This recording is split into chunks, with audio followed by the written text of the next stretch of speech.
I just raced my goal half marathon of the year, and it didn't go quite as expected as I had thought. I didn't hit the time on the clock. And today I'm going to share with you why that is.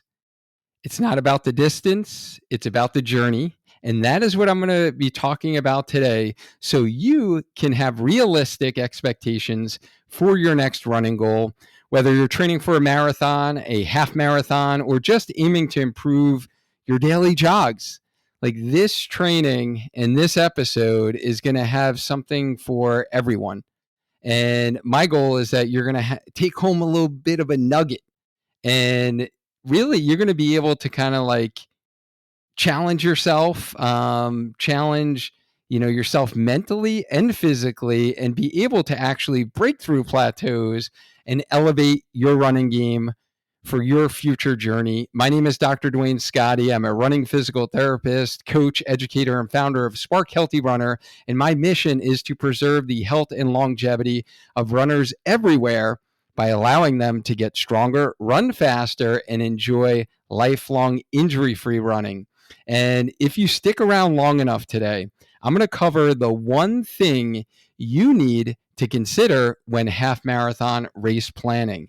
Two quick announcements. We got a bonus download that is going to really get into the details of what I'm going to kind of talk about in the framework today of our 6 steps to growing as a runner.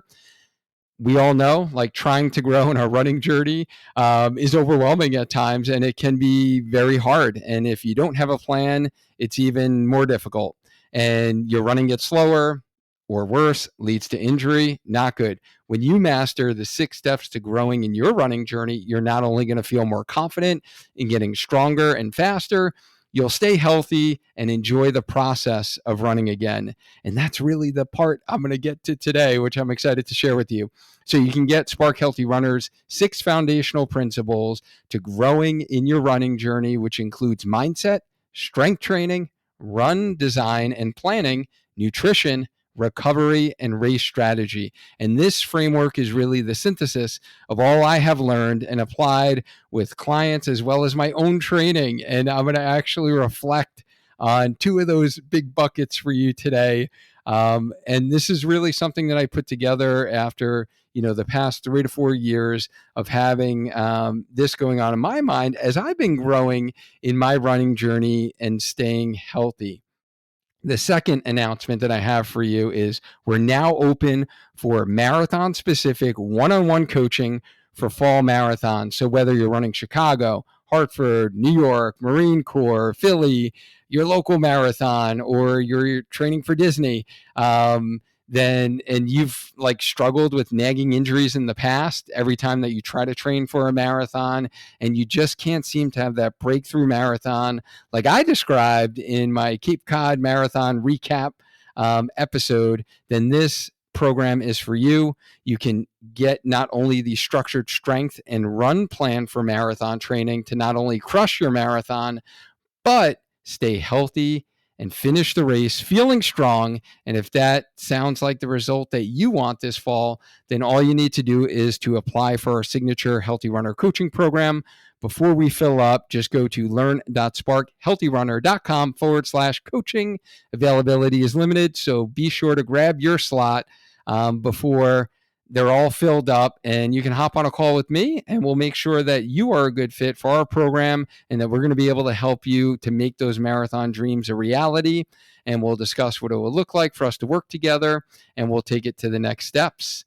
All right. So let's get into what I want to share with you today. And that is really my goal half marathon race kind of recap. Is going to be a shorter recap than you might have heard in the past. I'm not going to go as in depth and detail because I think the greater lesson for you to take home today is going to be what I'm going to share with you at the end. All right. So yeah, I'm going to try to tease you a little bit, but the half marathon that I ran was the Hamden Fest half marathon. It is the same half marathon that I ran last year at this time. That was the inaugural year. This was the second year. We had a great time kind of starting the race off with a great dynamic warm up. Like for me personally, I did a nice little 10-minute jog, warm up, kind of get the blood flow going. And then we led a group of half marathoners first with a dynamic warm up. I kind of talked them through on the mic, and Coach Latoya, Coach Lou were there kind of going through the warm up. Coach Latoya did a great job kind of leading the group in the warm up. So it was great to see people being able to actually like prime their bodies before go time and do a nice little dynamic warm up, which was fantastic. And Coach Latoya did a phenomenal job for the 5K. There were even more runners there for the 5K, so she had a great captive audience. I just love seeing all the pictures and the video clips that we got from that. Well, myself and Coach Lou were actually racing the half marathon. So shout out to Coach Latoya, who did a phenomenal job. Thank you so much for doing that. Getting back to kind of my personal race recap here is I went out fine, kind of following the plan that my coach had laid out for me. First 2 miles were the most conservative miles, kind of heading out. I went out with pretty much Coach Lou. Found him early on the course, and we were kind of running together. It did take me a little bit longer to get in a rhythm and my breathing in check than I have in the last couple of races that I've run. So that was kind of interesting. That it took me a little longer, but I was really mentally focusing on not conversating as much with Coach Lou and our buddy Francisco, who was running with us. And I was telling them to, you guys keep chatting. It's going to distract my brain. But I was trying to not talk as much because I was just trying to honestly control my effort level, because I knew it was key to get the effort levels in check. So things felt easy early on. So then I would have the energy later on to be able to give a nice final kick. But the effort level, I did settle in there, and it was right where I should have been at that point. I was happy with maintaining a 740-ish pace in pretty much like the first part of the race. Those are going to be your slowest miles, and then we get to our middle portion, which is where we lock into like your half marathon goal pace. And I was pretty much at that 740-ish mark in those middle miles, which felt pretty good. And the effort level did get harder earlier than last year. And I don't know if this was due to it was 10 degrees hotter, though the dew point, which I was very excited about, was at a perfect 52 degrees. And if you've seen our chart, our dew point cheat sheet from our last episode that we did with Coach Lou in answering your summer marathon questions, or the one that we did on heat acclimatization, then you would know 52 degrees is actually like perfect PR conditions. So I was very excited about that, because that was what I was most nervous about, is that we'd have a warm front come through. It would be humid this time of the year in June in Connecticut. It's random, right? You're going to get like these 2 or 3 day stretches of humid air, humid weather coming in. So I was excited about that. But the effort level did feel a little bit harder than it normally does at this point of the race. So my nutrition, hydration were like spot on pre-race, during the race, post-race recovery. This was the first race that I ever wore my running vest, my hydration vest, because I did get a new vest, and it is super comfortable. It doesn't move around. It doesn't like hit me in all the wrong places. I don't get chafed by it. It is a Solomon vest that it kind of like snugs to your body. And it's been really comfortable. And I do remember last year, because this is, on the grand scheme of things, a smaller half marathon than most races. And I remember last year wishing that there was a water stop, and I wanted to take my gel, or like having a dry mouth at certain points and being like, hey, I wish I could twig some water right now. So that actually worked out like really, really good. I really enjoyed having my own hydration with me the whole time. I didn't need to depend upon the water stops.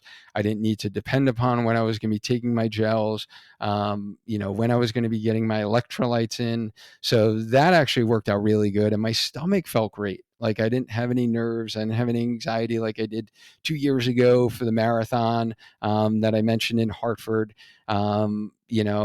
Stomach felt great. Like I felt like my fueling, hydration, all that stuff was like spot on for the race. So that wasn't a factor at all in performance. But But as I was getting ready for the final stretches, which is when the race really begins. I did notice like mile 8, 9 definitely felt harder than it typically does for me in a half marathon. So I guess I was a little concerned at that point, but I was just saying to myself, okay, all right, we're going to keep like pushing through. There are elements that the sun came out. So most of this course is shaded, but the sun was coming out. So I actually, and it was great that I had my vest. I pulled out my hat right out of my top of my vest, boom, put the hat on, which did help somewhat with the heat of the sun, like hitting me, radiating on your body. So I was happy to kind of pull out the hat when I needed it. And, I was mentally like getting ready for the end. And unfortunately, like the last 3 miles, my legs just didn't have it. And, the effort level felt really hard, like an RPE of pretty much an 8 out of 10 for like miles 9 through 11. And the RPE, so rating of perceived exertion, was definitely at a 9 to 10 the last 2 miles. I was going into the pain cave, but I just wasn't going any faster, unfortunately. So it's kind of like odd for me because I feel like, these past 2 years with really dialing down my race day strategy, I've been able to give like a strong final kick. And, the hardest thing I feel like for me is the mental piece of like just being okay with it feeling extremely uncomfortable, right? And like going into that pain cave. And so this was definitely a new experience for me, in that I just wasn't going any faster.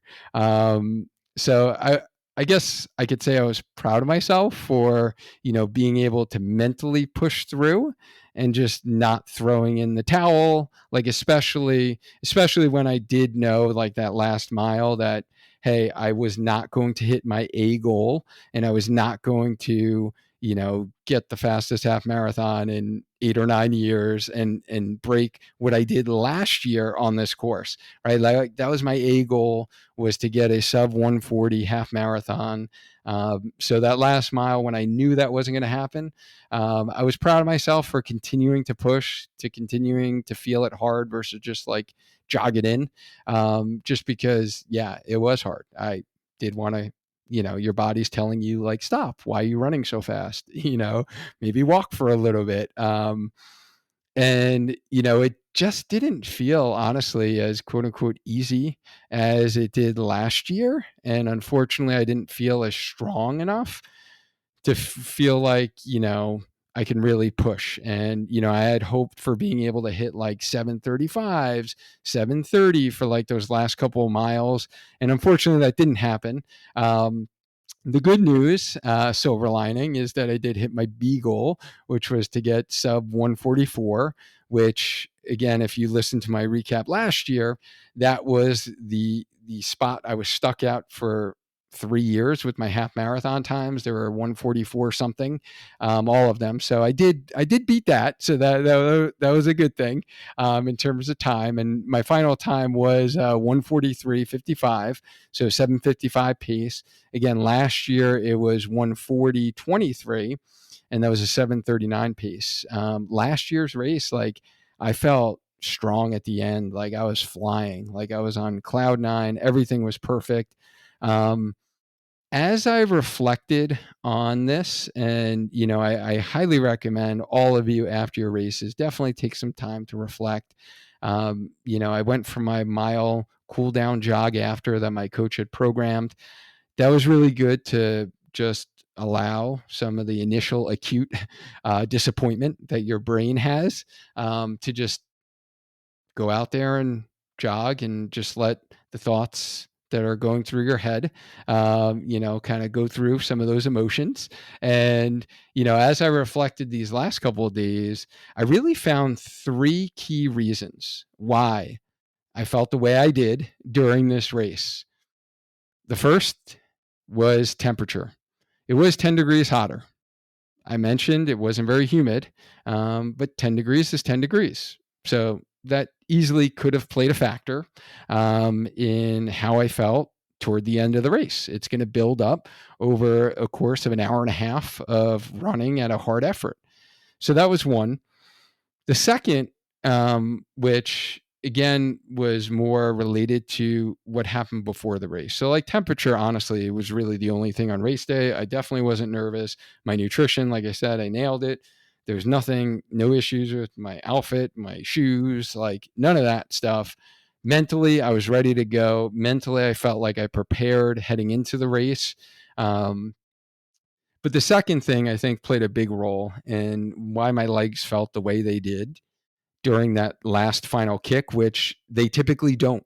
And it was because, unfortunately, I did have altered strength training for about a month leading up to this race. And it really was during my peak weeks of training. And, this really occurred because, unfortunately, I did suffer a acute low back injury. Had an acute onset of low back pain, and it was one of the longest time periods that really sidelined me. I did have to have one of my colleagues really help me out. I did get some structured treatment for like a 3-week time period, which is very rare for me. Usually I'll have these episodes that last a couple of days. I know what to avoid. I know the exercise I need to do. Sometimes I'll just get a little dry needling just to calm down muscle guarding, and then I'm like good to go.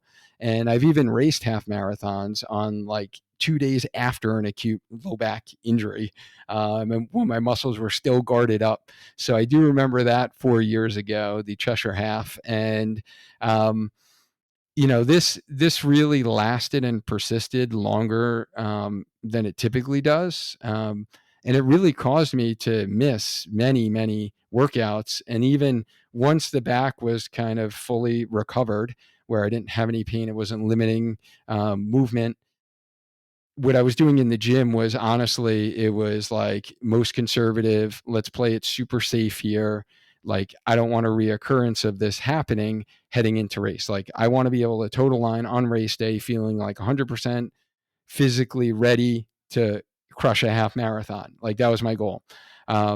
So having that altered strength training that I'm used to, and granted, during taper time, I usually decrease the weights, but like this was totally like functional body weight, like do no harm. Um, and then the time in which I had for strength training was very limited as well. And it really speaks to my third point here. And I think this is going to be the most important take home point for you. Number two, I think was really important.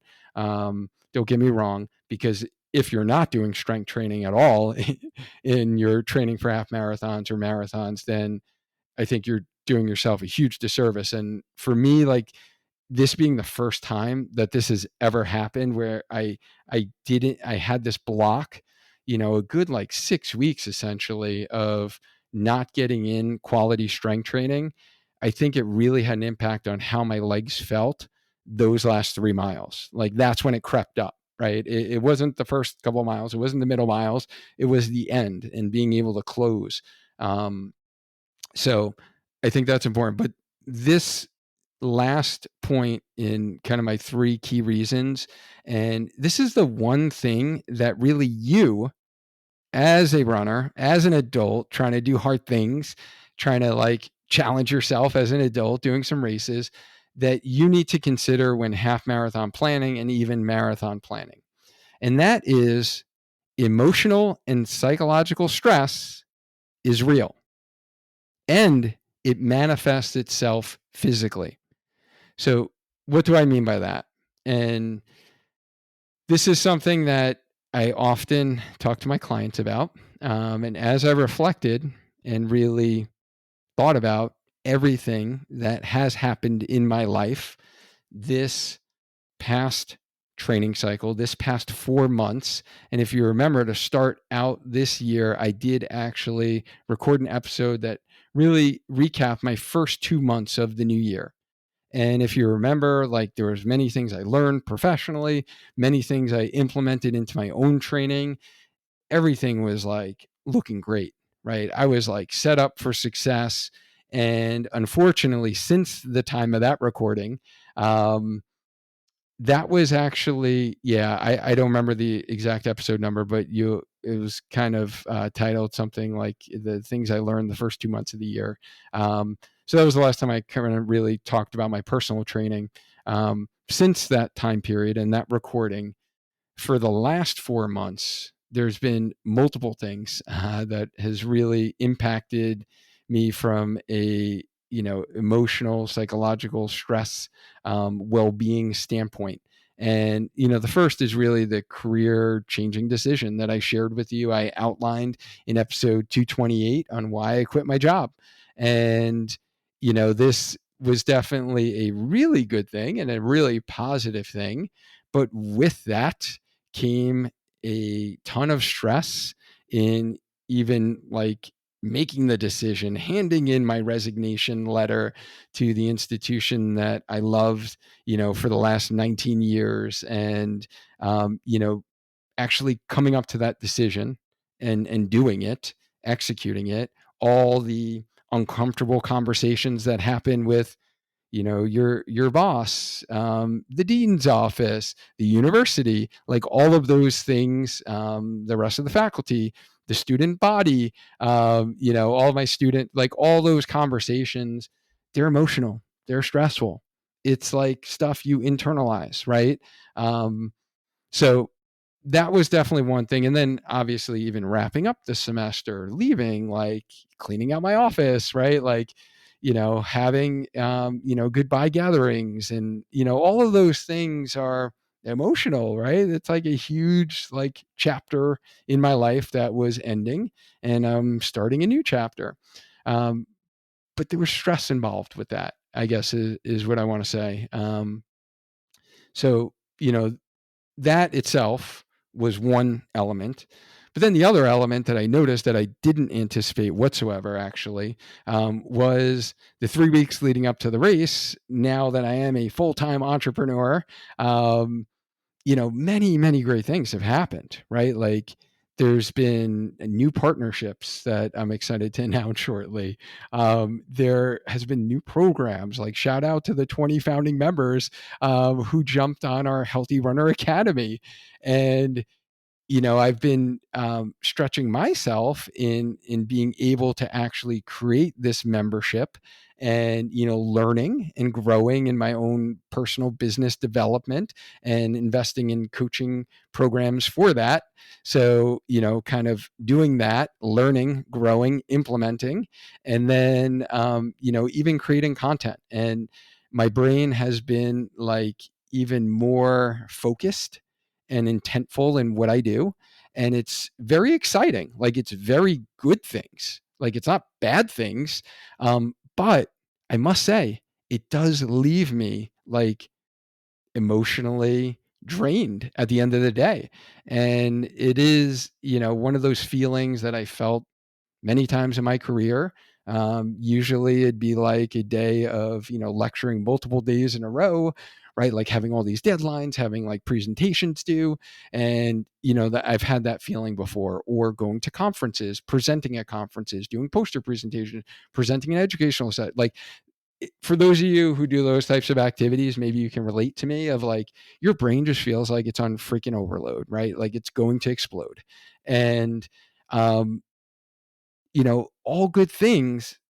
But I did notice that, hey, like you're starting to feel overloaded here, right? Like, and I don't think I allowed enough of my self care strategies that we've talked about many times before on the podcast.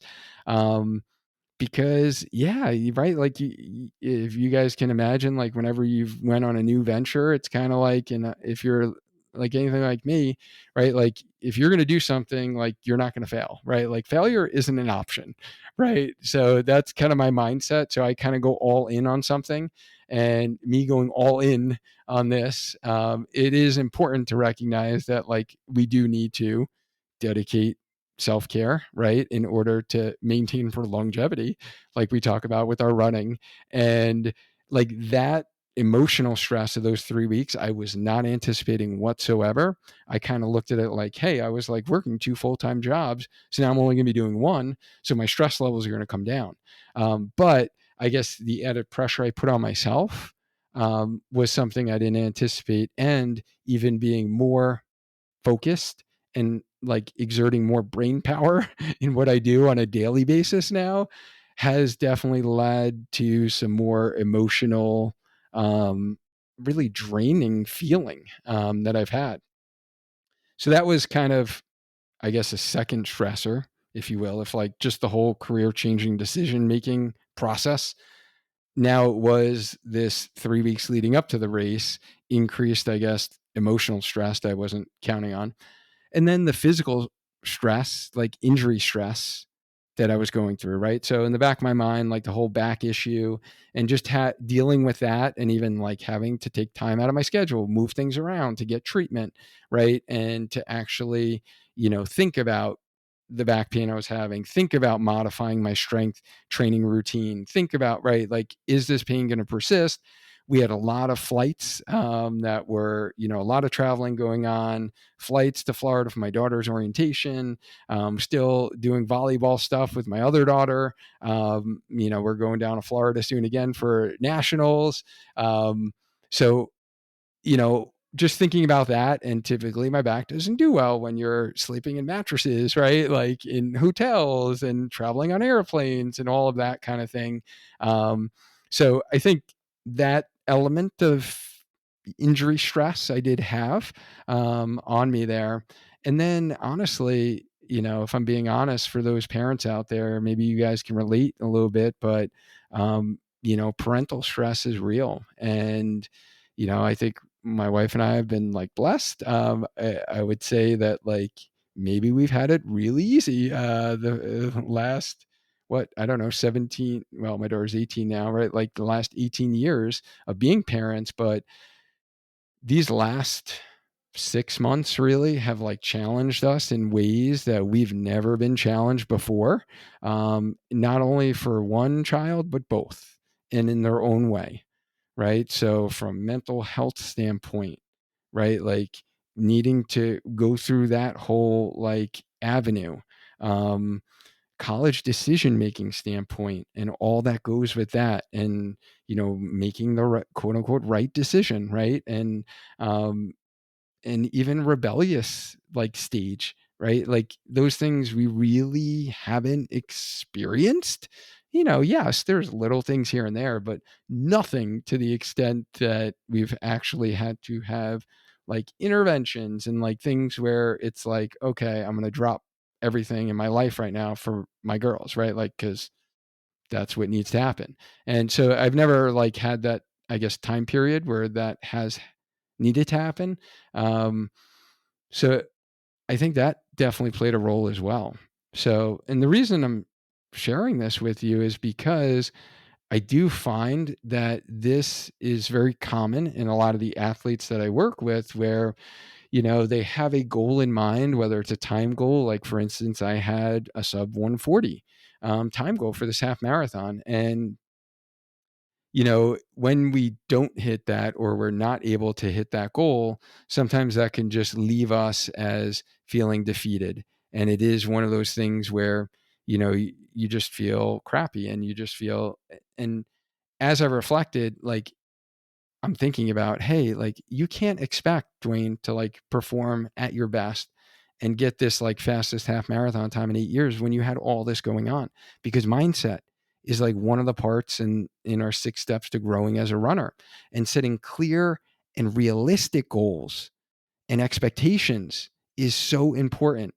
And I'm not dumb. Like, I knew that coming into this race, right? Like, I actually expressed this to my coach, and verbalized it. Um, and, I even expressed this during a conversation I had with Coach Latoya leading up to the race, where we were getting together for our one-on-one after we did our CPR training. And don't get me wrong, like, I still was going into this race like beast mode. I wasn't like making excuses beforehand and being like, oh, I should just like, I'm probably not going to meet the goal. Like, I really thought like my fitness told me, right? And like what I was running in my workouts and the training I completed told me I could have done those things. But there are these other variables that were going on in my life during this whole training cycle that I need to acknowledge. And the physical, emotional, or the psychological, emotional stress, like, will have a role physically in how we recover during our training, and then how really we feel during those runs so we can feel the way that we want to feel on race day. And I know that I'm not the only one who like feels this. So that's why I'm sharing this with you today. Being vulnerable here, full transparency. I think you guys know me by now. And if I'm going to come on here and share my wins, I'm going to come on and share my quote unquote losses. But as like one of the quotes, how is it? About failure, right? It's like you only fail if you don't learn anything. So I always take every opportunity to is a opportunity for growth, right? And that we can learn. Um, so just kind of recapping what I'm sharing with you today is like, my half marathon recap, and I am proud of what I was able to accomplish. I'm not sitting here like depressed. I'm not sitting here. And I think like, again, that's why I'm sharing this with you, because if you've ever felt that way, and yeah, initially I was a little disappointed. You got to reflect, you got to sit in some of those emotions, but then you got to think about, right? And then, okay, how am I going to change things next time? Right. So I gave you my three reasons why I didn't hit my A goal for this race. And that was weather, lacking the quality in strength training that I'm normally used to because of the injury that I had with my back, which related nothing to running, by the way. It was really the stress of the whole career changing job decision, why the back issue started. And then the stress from multiple sources. So if like some of this resonated with you, hopefully it did. Hopefully this was helpful. If this was helpful, like copy the link wherever you're listening to this, send it to a runner that needs to, number one, have grace with themselves, right? And be proud of their accomplishments. Or if they're wondering like why they're never able to get faster and hit times, but they have all these like stressors going on in their life, like it makes a huge impact, right?